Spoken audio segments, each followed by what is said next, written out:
आज रात भी मैं सो नहीं सकी। मेरे बेटे रोहन के कहे हुए सारे शब्द तीर की तरह मेरे सीने में चुभ रहे थे।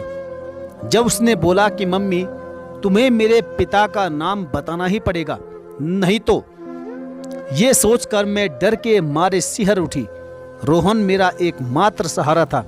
उसे खोने का मतलब जीने का मकसद ही खत्म हो जाना है। बड़ी ही मुश्किलों से गुजरकर मैंने खुद को संभाला था, जो कि इतना आसान नहीं था। एक बार तो जी किया कि खुद को खत्म ही कर लूं। मेरे जैसी स्त्री को समाज आसानी से जीने नहीं देता। इसके बावजूद भी मैं जिंदा हूं, तो इसका कारण मेरी जिजीविसा है। अनायास मेरा मन अतीत के पन्नों पर अटक गया। जब मैं 14 साल की थी, भले ही ये उम्र काम लोलुपों के लिए वासना का विषय हो, परंतु मेरे लिए अब भी हम उम्र लड़कियों के साथ खेलना कूदना ही जिंदगी था। अपरिपक्व मन क्या जाने पुरुषों की नजरों में छिपे वासना का जहर। मेरे ही पड़ोस का युवक नीरज मेरी हम उम्र सहेली का भाई था। एक दिन मैं उसके घर गई। उस दिन मेरी सहेली घर पर नहीं थी। घर में दूसरे लोग भी मौजूद नहीं थे। उसने मुझे इशारों से अपने कमरे में बुलाया। यह मेरे लिए सामान्य सी बात थी। जैसे ही उसके कमरे में मैं गई तो उसने मुझे बाहों में जकड़ लिया और साथ में मेरे गालों पर एक चुंबन जड़ दिया। यह सब कुछ अप्रत्याशित था।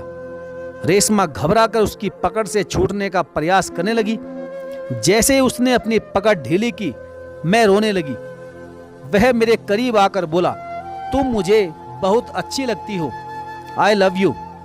मैंने अपने आंसू पोंछे, घर आई और इस घटना का जिक्र डर के कारण किसी से भी नहीं किया।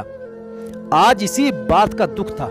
यदि इसका जिक्र मैंने उस समय पर अपने माँ बाप से किया होता तो निश्चय ही वे मेरा मार्गदर्शन जरूर करते और मैं एक अभिशापित जीवन जीने से बच जाती। बहरहाल वह मुझे अच्छा लगने लगा। उम्र की कशिश थी। रेशमा अक्सर किसी न किसी बहाने सहेली के घर जाने लगी। एक दिन वैसा ही सूनापन था जब उसने रेशमा के शरीर से खेला।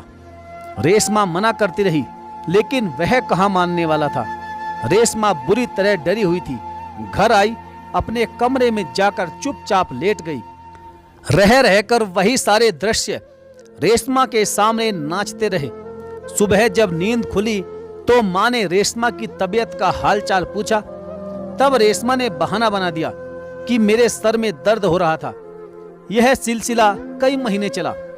असलियत तब पता चली जब रेशमा के अंदर माँ बनने के संकेत उभरे। माँ को काटो तो खून नहीं जैसी हालत हो गई। अब करे भी तो क्या करे, पापा को तो बताना ही पड़ेगा। उस समय घर में जो कोहराम मचेगा उसका कैसे सामना करेगी। माँ रुहासी हो गई। उनका दिल बैठने लगा। मुझे कोसने लगी। उन्होंने मुझे मारा पीटा भी, लेकिन उससे होगा क्या। जो होना था वह तो हो चुका। वही हुआ जिसका डर था। पापा ने माँ को खूब खरी खोटी सुनाई और बोले, अरे कैसी माँ हो तुम, जो अपनी एक जवान होती बेटी पर नजर भी नहीं रख सकी। वे मेरा गला घोटने जा रहे थे, लेकिन माँ ने उन्हें रोक लिया। पापा कैसे थे और कैसे हो गए। कहाँ तो मेरे लिए हर वक्त एक पैर पर खड़े रहते थे। मेरा जरा सा भी दर्द उनसे सहा नहीं जाता था। और आज वही पापा मेरी जान लेने पर उतारू हो गए। मैं रोए जा रही थी। उस रोज किसी ने खाना नहीं खाया। सब मेरे भविष्य को लेकर चिंतित थे कि इस लड़की ने हमें कहीं का नहीं छोड़ा। मैंने पापा को इतना हताश और दुखी अपने जीवन में कभी नहीं देखा था। क्यों ना इस मामले में अपने भाई से राय ली जाए। माँ बोली, पागल हो गए हो क्या? किसी को कानों कान खबर नहीं लगनी चाहिए कि तुम्हारी बेटी के साथ ऐसा हुआ है, वरना हम कहीं भी मुंह दिखाने के लायक नहीं रहेंगे। इसका मतलब यही था कि पापा ने नीरज के परिवार वालों के बीच भी इस सवाल को उठाना उचित और मुनासिब नहीं समझा।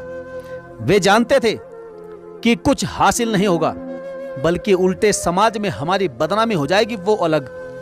जो कुछ करना होगा हम दोनों आपस में ही सलाह मशवरा करके करेंगे। कल सुबह सबसे पहले किसी महिला डॉक्टर से मिलना होगा, फिर जैसा होगा वैसा किया जाएगा। मम्मी को पापा की राय उचित लगी। अगली सुबह दोनों लेडी डॉक्टर के पास गए। लेडी डॉक्टर ने गर्भपात करने से साफ साफ मना कर दिया और बोली कि समय काफी निकल चुका है, जान का खतरा है। हर तरीके से पापा ने डॉक्टर से मिन्नतें की, मगर वे टस से मस नहीं हुई। भरे कदमों से दोनों दुखी होकर वापस घर लौट आए। अब एक ही रास्ता था, या तो मुझे मार डाला जाए या फिर घर से कहीं दूर चले जाएं और इस बच्चे को जन्म देकर छोड़ दिया जाए। माँ के साथ नागपुर से मैं मुंबई आकर एक फ्लैट लेकर किराए पर रहने लगी। मुंबई हमें इसलिए ठीक लगा क्योंकि यहाँ कोई किसी के बारे में जानने की कोशिश नहीं करता। 9 महीने बाद मैं एक बच्चे की माँ बनी। इससे पहले कि मैं उसकी शक्ल देखूं, माँ ने पहले से ही एक परिचित जो कि निसंतान थे उनको देकर छुट्टी पाली। बाद में पापा ने भी अपना तबादला मुंबई करवा लिया। मैंने अपनी पढ़ाई लिखाई फिर से शुरू कर दी। इसके बावजूद मेरी आंखों से मेरे अतीत का बुरा सपना कभी गया नहीं। जब भी सामने आता तो मैं बेचैन हो उठती। 24 साल की हो गई तो माँ ने मेरी शादी कर दी, इस नसीहत के साथ कि मैं कभी भी अपने बीते हुए कल की चर्चा अपने पति के सामने नहीं करूंगी। यह मेरे ऊपर तलवार की तरह था। हर वक्त मैं इस बात को लेकर सजग रहती कि कहीं मेरे पति को पता न चल जाए। पता चल गया तो क्या होगा, यह सोचती तो डर के मारे मेरा जिस्म कांप उठता। स्त्री की जिंदगी दांतों के बीच जीभ की तरह होती है। यही काम अगर पुरुष करता तो ना समाज उसे कुछ कहता और ना ही उसे कोई अपराध बोध होता। उल्टे वो अपनी मर्दानगी का बखान करता। ऐसा ही हुआ होगा जिसने मेरे जिस्म से खेला था। आज निश्चय ही वह शादी ब्याह करके एक शरीफ इंसान का चोला ओढ़े समाज का सम्मानित व्यक्ति बनकर घूम रहा होगा, जबकि मैं हर वक्त भय के साए में लिपटी एक अंधेरे भविष्य की कल्पना के साथ जी रही थी। इसे विडंबना ही कहेंगे कि जो हमारे समाज के दोहरे मापदंड का विद्रूप चेहरा है। 6 महीने बमुश्किल गुजरे होंगे जब मेरे पति ने मेरे चरित्र पर सवाल उठाकर तलाक का फरमान सुना दिया। ऐसा क्या देखा और सुना जो उसे मेरा चरित्र संदिग्ध लगा। कहने लगा कि तुम बिन ब्याही बच्चे की मां हो। इस सवाल पर मैं एकदम से सन्न रह गई। मेरे बुरे समय ने यहां भी मेरा पीछा नहीं छोड़ा। पहले तो खुद को मैंने संभाला और फिर बोली, इतने बड़े आरोप के पीछे आपके पास सबूत क्या है?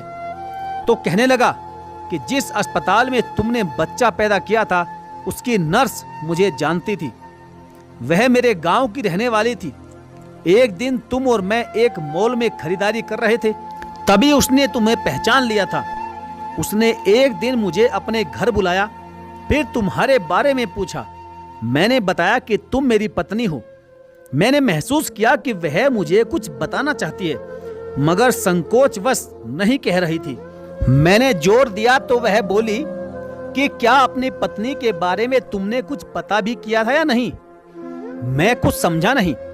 तब वह बोली कि जैसे वह कहाँ की रहने वाली है, उसका घर परिवार कैसा है, लड़की का चाल चलन कैसा है। मैंने कहा कि मेरे पापा और उसके पापा एक ही ऑफिस में काम करते थे। सजातीय होने के कारण मेरे पापा ने बात चलाई। लड़की देखी, अच्छी लगी, पढ़ी लिखी थी। उन्होंने दहेज भी काफी दिया। नर्स ने यही बात खत्म करनी चाहिए, मगर मैंने सच उगलवा कर ही दम लिया। मेरे पति के कहने से मुझे गहरी निराशा हुई। एक स्त्री से मुझे ऐसी उम्मीद नहीं थी। उसने मेरा बसा बसाया घर उजाड़ दिया। आखिर सत्य सत्य होता है, वह लाख छिपाने पर भी नहीं छिप सकता। मुझे मम्मी पापा दोनों पर गुस्सा आया। क्यों नहीं साफ साफ बताकर शादी की? अगर उसे मेरी जरूरत होती तो शादी करता, वरना मैं जैसी थी वैसे ही खुश थी। दुख तो बहुत हुआ, मगर मैंने भी सोच लिया था कि रोने धोने से कोई काम नहीं चलेगा। शादी कोई अंतिम रास्ता नहीं होती। मुझे बरगलाकर मेरा यौन शोषण करने वाला चैन की जिंदगी जिए और मैं तिल तिल कर खुद को जलाऊं और अपने समय को कोसूं। नहीं, ऐसा नहीं होगा। मैं जीऊंगी और अपनी शर्तों पर जीऊंगी। माँ पापा दोनों दुखी थे। मैंने कहा कि आप मुझे या खुद को क्यों अपराधी मानते हैं? शादी का संबंध बच्चे पैदा करना होता है तो वह मैंने बिन ब्याहे कर दिया। अब रहा किसी के साथ का तो मेरे भाग्य में लिखा होगा तो कोई न कोई मिल ही जाएगा, जो सब कुछ जानते हुए भी मुझे अपनाने से गुरेज नहीं करेगा। वास्तव में मुझे ऐसे इंसान की जरूरत है। मन शांत हुआ तो मैंने एक कंपनी में नौकरी कर ली। एक रोज एक दंपत्ति ने मेरे फ्लैट के दरवाजे पर दस्तक दी। माँ ने दरवाजा खोला। उस वक्त मैं दूसरे कमरे में थी। वे लोग माँ के जान पहचान के थे। उन्हें देखकर माँ के माथे पर बल बढ़ गए। माँ ने उन्हें डाइनिंग रूम में बैठाया। उनके साथ एक 8 साल का खूबसूरत सा प्यारा सा लड़का भी था। लड़के को मेरे कमरे में भेजकर माँ न जाने क्या उनके साथ खुसर पुसर करती रही। इसी बीच वह लड़का मेरे साथ घुल मिल गया। करीब आधे घंटे के बाद मैंने देखा कि वे दंपत्ति मेरे घर से जा चुके थे। मुझे बड़ा आश्चर्य हुआ क्योंकि वह लड़का तो यहीं पर रह गया। जब उस लड़के को पता चला कि उसके कथित माँ बाप चले गए तो वह रोने लगा। मुझे दया आ गई। उसे सीने से लगाकर चुप कराने लगी। मैंने माँ से पूछा कि माँ, वे लोग इसे क्यों नहीं ले गए? माँ ने इशारे से मुझे चुप करा दिया और बोली, अब ये यहीं पर रहेगा। कहने को तो माँ ने कह दिया, मगर तत्काल उसमें सुधार करते हुए बोली, कुछ दिनों के लिए रहेगा। जैसे इसके माँ बाप विदेश से आ जाएंगे ये उन्हीं के पास चला जाएगा। मुझे माँ के कथन संदिग्ध लगे। उन्हें दूसरे कमरे में ले जाकर वस्तु स्थिति की सही सही जानकारी हासिल करने का प्रयास किया तो माँ कहने लगी कि तुमसे क्या छुपाना, यह तुम्हारा ही बेटा है। यह सुनते ही मैं कुछ देर के लिए भाव विभोर हो गई। माँ आगे बोली, इसी बच्चे को तुमने जन्म दिया था। लोक लाज के डर से मैंने इस बच्चे को पैदा होते ही अपने एक रिश्तेदार को दे दिया था क्योंकि वे निसंतान थे, मगर अब उनकी अपनी औलाद हो चुकी है। अब वे इसे रखने के लिए तैयार नहीं है। मैंने उस लड़के को देखा, वह अब भी रोए जा रहा था। मेरे दिल में माँ की ममता उमड़ पड़ी। कितना अभागा था ये बच्चा। असल माँ जिंदा थी तो भी गैर के पास पल रहा था। यह सोचकर मेरा कलेजा फट गया। उसे सीने से लगा लिया। मेरा मन भीग गया था। वह लड़का मेरे लिए अंधेरे में चिराग की तरह था। कुदरत को मैंने लाख लाख धन्यवाद दिया कि जिसने मुझे जीने का मकसद दे दिया। मैंने बच्चे का नाम पूछा तो उसने अपना नाम रोहन बताया। जब वह शांत हुआ तो माँ ने मुझे एकांत में बुलाकर दबे स्वर में कहा, अभी इसके सामने तुम्हें माँ बताना मुनासिब नहीं होगा। तुम इसे इतना प्यार दो कि वह अपने पहले माँ बाप को भूल जाए। फिर मौका देखकर धीरे से बता देना कि तुम इसकी असली माँ हो। मैंने माँ से पूछा कि माँ, क्या वह मानेगा? क्या वह ये नहीं पूछेगा कि मैं इतने दिन कहाँ रही, मेरे पिता कहाँ हैं, तब क्या होगा? माँ बोली, तब की तब देखी जाएगी। अभी जैसा मैं कह रही हूँ वैसा ही करो।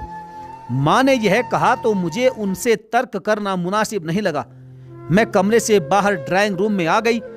उसके करीब आकर प्यार से पुचकारते हुए बोली, मैं तुम्हें रोहन नाम से पुकारूं तो कैसा लगेगा? वो नाक सिकोड़ते हुए बोला, अच्छा लगेगा।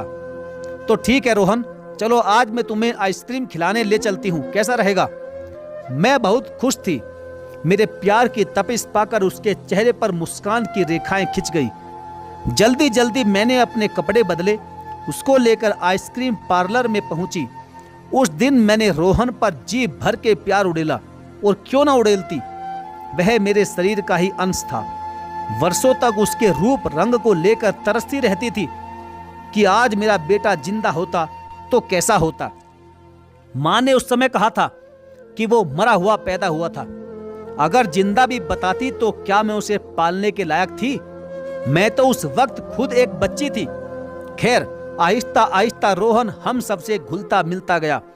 एक रोज मैंने उससे कहा कि वो मुझे मम्मी कहकर पुकारे। पहले तो वो सब कुछ आया और फिर बोला, मम्मी को फिर क्या कहूंगा? जब उसे पता चलेगा कि मैंने आपको मम्मी कहना शुरू कर दिया है तो उन्हें बुरा लगेगा। कुछ सोच समझकर मैं बोली कि तुम मुझे बड़ी मम्मी कहकर बुलाना। क्यों, ये ठीक रहेगा ना? उसने भी बिना ना नुकुर के स्वीकार कर लिया। उसके मुंह से मेरे लिए मम्मी का संबोधन तपती रेत पर बारिश की फुहार की तरह था। मेरा रोम रोम पुलक उठा, मैं भाव विभोर हो गई। वक्त गुजरता रहा, लेकिन एक बात की कसक रहती थी कि इतना प्यार दुलार देने के बावजूद भी वह अपनी पहली माँ को भूल नहीं पाया। कभी कभी उनका जिक्र करता तो मेरा मन आशंकाओं से घिर जाता। हमेशा की तरह झूठ बोल देती कि वे जल्दी ही आ जाएंगे। एक रोज तो हद हो गई जब वह अपने दत्तक माँ बाप के पास जाने की जिद कर बैठा। उस रोज मुझे अपनी कोख पर लज्जा आई कि इतना प्यार दुलार देने के बावजूद भी मैं अपने बेटे रोहन को अपना न बना सकी। इसे विडंबना ही कहेंगे कि वह उनके पास जाना चाहता है जिन्होंने बड़े निर्मोही तरीके से उसका परित्याग कर दिया। आज जाना कि सिर्फ जन्म देने से कोई मां नहीं बन जाती। मां बनने के लिए बच्चे की बेहतर परवरिश जरूरी है, जो कि इतना आसान नहीं होता। मम्मी ने पापा से सलाह मशवरा करके उसकी दत्तक माँ से बात की और उनसे कहा कि एक बार आप रोहन को समझाइए। मुझे पूरा विश्वास है कि वह आपकी बात को समझेगा। उधर से जवाब आया, क्या वो समझेगा? माँ ने उनसे कहा कि आप उसे बताओ कि आप उसके असली माँ बाप नहीं हो। असली माँ मेरी बेटी है। क्या वह मानेगा? और कोई रास्ता हो तो बताइए। मम्मी के इस सवाल का उनके पास कोई जवाब नहीं था। कुछ देर की चुप्पी के बाद वह बोली, ठीक है, आप रोहन को फोन दीजिए। रोहन को दूसरे कमरे से बुलाकर उसे मोबाइल थमाया। वह बड़ी असमंजस में था। तभी उधर से आवाज आई, कैसे हो रोहन? रोहन को आवाज पहचानने में देर न लगी। मम्मी मम्मी कहते हुए उसका गला भर आया और रूंधे हुए गले से बोला, मम्मी आप कहाँ हो? वह बोली, बेटा मैं यहीं हूँ। पहले यह बताओ, क्या ये लोग तुम्हें प्यार नहीं करते? मम्मी, ये लोग मुझे खूब प्यार करते हैं और बड़ी मम्मी तो हर वक्त मेरी ही चिंता करती रहती है। एक पल के लिए भी मुझे अकेला नहीं छोड़ती। परंतु कहते कहते उसका गला भर आया। परंतु मम्मी, आपकी याद हमेशा आती रहती है। क्या आप मुझे लेने नहीं आएंगी? पल भर के लिए तो उसकी दत्तक माँ भी भावुक हो गई। एक पल तो उसने सोचा कि रोहन को ले आए, मगर ये सोचकर बढ़ते कदम रुक गए कि कल जब उसकी अपनी औलाद बड़ी होगी तो निश्चय ही रोहन की असलियत सबके सामने आ जाएगी। तब वह क्या करेगी? जब वे पूछेंगे कि रोहन किसका बेटा है, क्यों लाई थी इसे, तब तो मैं इधर की रहूंगी ना उधर की। रोहन किसी की नाजायज औलाद है, इस कलंक को कैसे धोऊंगी? और फिर क्या गारंटी है कि मैं अपने पराये का भेद न करने लगूंगी? यही सब सोचकर दिमाग ने फैसला लिया कि जो कल होने वाला है उसे आज ही कह सुनकर खत्म किया जाए। तब वह बोली कि रोहन, मैं यही हूं, कहीं जाने वाली नहीं। तुम जब चाहे मेरे पास आ सकते हो। परंतु क्या मम्मी? बेटा, परंतु मेरा एक कहा मानोगे क्या? बिल्कुल मानूंगा, मगर आप मेरे पास आने का वादा करो। हाँ हाँ करती हूँ। मेरी बात ध्यानपूर्वक सुनो बेटा। जिसे तुम बड़ी मम्मी कहते हो वही तुम्हारी असली माँ है। मैं तब बे औलाद थी, दूर दूर तक औलाद होने की संभावना नहीं दिख रही थी। तब तुम्हारी मम्मी ने तुम्हें पैदा होते ही मुझे दे दिया था और इसका जवाब तुम अपनी मम्मी से अर्थात अपनी बड़ी मम्मी से पूछना। यह कहकर दत्तक माँ ने फोन काट दिया। यह सुनकर रोहन गुमसुम सा सोफे पर बैठ गया। मैं उसके करीब आई, देखा उसके गालों पर आंसुओं की बूंदें ढुलक आई थी। मैं अधीर हो उठी, दुखी हो उठी। उसे कलेजे से लगा लेना चाहा, मगर उसने मुझे झटक कर अलग कर दिया। पहले मुझे जवाब दो कि क्या तुम मेरी असली माँ हो? तो मैंने भीगे मन से उसे कहा कि हाँ, मैं ही तुम्हारी असली माँ हूं। तो अब तक तुम कहाँ थी? रोहन की इस बात का मैं क्या जवाब दूं? वह बोला कि तुमने मुझे उनके पास क्यों भेजा और मेरे पापा कौन हैं? उसके इस सवाल पर मेरी मम्मी ने बात संभाली। समय आने पर सब पता चल जाएगा बेटा। मम्मी के इस कथन का उस पर कोई असर नहीं पड़ा। वह अपनी जिद पर अड़ा रहा। उसका हठपन देखकर मैं रोने लगी। रोहन था तो बच्चा ही। मेरे आंसुओं को देखकर उसका मन द्रवित हो गया और मेरे पास आकर बोला, बड़ी मम्मी, अब मैं आपको कभी परेशान नहीं करूंगा। उसके मुंह से यह सुनकर मुझे तसल्ली हुई उसे बाहों में भरकर काफी देर तक मैं सुबकती रही। पढ़ाई लिखाई में लग जाने के कारण रोहन अपने अतीत को भूला रहा। अब वह 25 साल का युवा था। एक रोज मैंने देखा कि वो अपने कमरे में उदास बैठा था। करीब आकर मैंने उसकी उदासी का कारण उससे पूछा तो बोला, मम्मी तुमने एक बार कहा था कि समय आने पर पापा का नाम जरूर बताऊंगी, क्या वह समय नहीं आया? रोहन ने फिर से मुझे उसी चौराहे पर लाकर खड़ा कर दिया जिसे मैंने अपने सीने में दफन कर दिया था, जिसे मैं भूल चुकी थी। एक एक करके अतीत की सारी घटनाएं चलचित्र की तरह मेरी नजरों के सामने घूमने लगी। जब मुझे होश आया तो मैंने रोहन से पूछा, बताओ तुम्हें क्या जानना जरूरी है? मम्मी मेरे लिए यह जानना जरूरी है कि मेरे पिता कौन हैं, क्योंकि आज भी मेरे दिल के कोने में एक खालीपन महसूस होता है। यह खालीपन उस पिता के लिए है जिनका मैंने कभी मुंह तक नहीं देखा। यदि वह जीवित नहीं है तो कोई बात नहीं, बस उनका परिचय मुझे बता दो। रोहन समझदार हो गया था और समझदार बेटे को भ्रमित करना, घुमाना कोई आसान काम नहीं था। मैंने आत्मचिंतन किया तो पाया कि आज नहीं तो कल मुझे इस सच से रोहन को परिचित करवाना ही पड़ेगा। वह कल आ गया, अब ना बताऊंगी तो वह मुझ पर शक करेगा। इस तरह से उसकी नजरों में मेरा चरित्र संदेहास्पद हो जाएगा, जो किसी भी परिस्थिति में उचित नहीं होगा। कोई भी रिश्ता ईमानदारी पर टिकता है, फिर वह चाहे माँ बेटे का रिश्ता हो या पिता पुत्र का।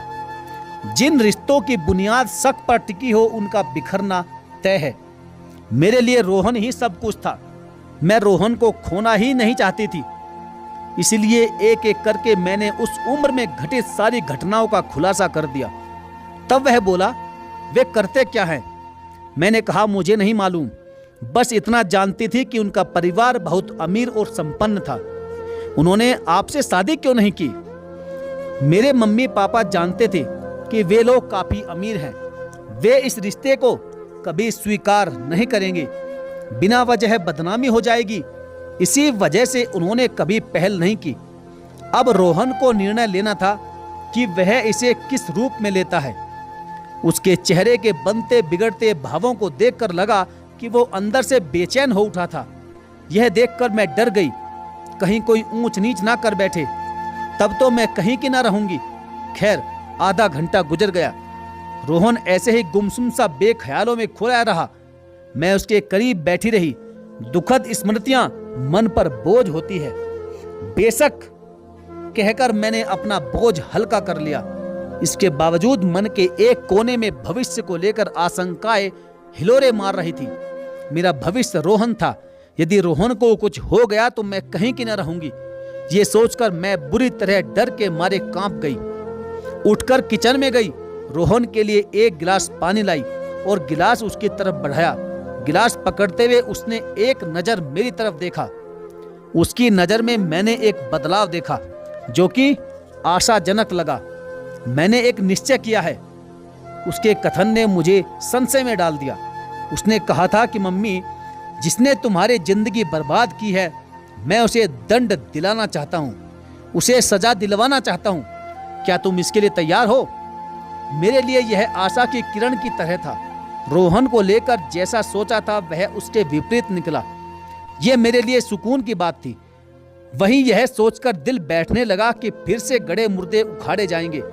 जिन्हें नहीं पता होगा वे भी जान जाएंगे, और ऐसे में जो सामाजिक बुराइयां होगी उनका कैसे मैं सामना करूंगी।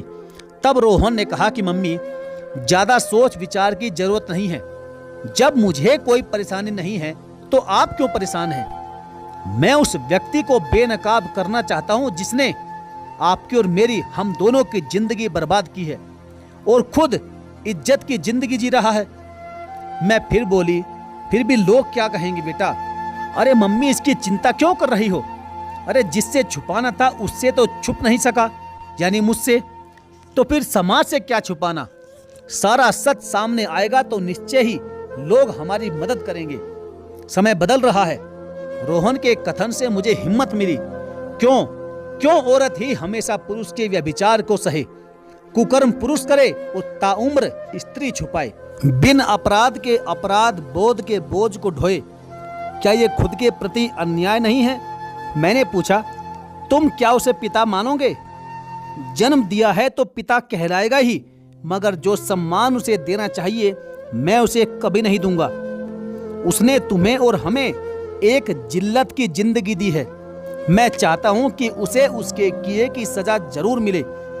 रोहन के दृढ़ निश्चय के सामने मैं नतमस्तक हो गई। मेरे मन में दुविधा की धुंध छट चुकी थी। एक लंबी लड़ाई के लिए हम माँ बेटे दोनों संघर्ष के रास्ते पर चल पड़े। यह इतना आसान नहीं होगा। वे बड़े लोग हैं बेटा, आपको पहचानेंगे ही नहीं। हो सकता है कि रुपयों का लालच दे, इस पर भी नहीं माने तो जान से मारने की धमकी दे।